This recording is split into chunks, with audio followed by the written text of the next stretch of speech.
Basically تو یہ ہمارے چھوٹے بچوں کے لیے لائک ٹین ایجرس کے لیے، اس سے نیچے والے بچوں کے لیے ایک پیغام ہے کہ ان کو بہت زیادہ برا لگتا ہے نا کہ ماں باپ سارا وقت ٹوکتے ہیں، ماں کا اسپیشلی کہ وہ بہت زیادہ ٹوکتی ہے،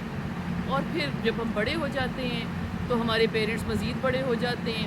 اور جب ہم مزید بڑے ہو جاتے ہیں تو اگر وہ حیات ہوں تو وہ مزید بڑے ہو جاتے ہیں، مگر پھر بھی وہ ہمیں کچھ نہ کچھ سمجھاتے رہتے ہیں۔ تو میرا صرف پیغام یہ ہے کہ ہمیں برا تو بہت لگتا ہے، مگر یہ پتہ ہونا چاہیے بہت ضروری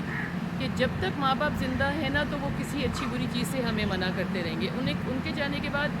کوئی ایسا شخص یا شخصیت نہیں ہے جو آپ کو دھڑلے سے کہہ سکے کہ یہ کرو یا یہ نہ کرو،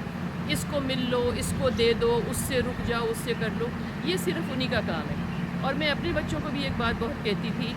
کہ ماں باپ کیا بہت زیادہ انرجی لگتی ہے یہ کہنے کے لیے کہ فلاں کام نہ کرو، اور جب بچے ناراض ہو جاتے ہیں تو پھر ان کو منانا بھی پڑتا ہے، ان کو سمجھانا بھی پڑتا ہے۔ سب سے آسان طریقہ بچوں کو پروان چڑھانے کا یہ ہے کہ کھلی چھٹی دے دی جائے، کسی بات سے روکا ٹوکا نہ جائے۔ اگر آپ صاحب حیثیت ہیں تو پیسے بھی کھلے دے دیے جائیں، اجازت بھی کھلی دے دی جائے، کوئی نماز روزے کی طرف بھی نہ لایا جائے، کوئی پڑھائی میں بھی آپ کہیں کہ کوئی کچھ کرنے کی ضرورت نہیں ہے بیکاز یو ہیو انف منی،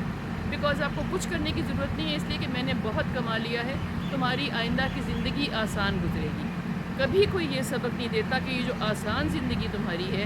اس پہ کھڑے ہو کے تمہاری آخرت کیسے گزرے گی۔ یہ سوچنے کا وقت ہے۔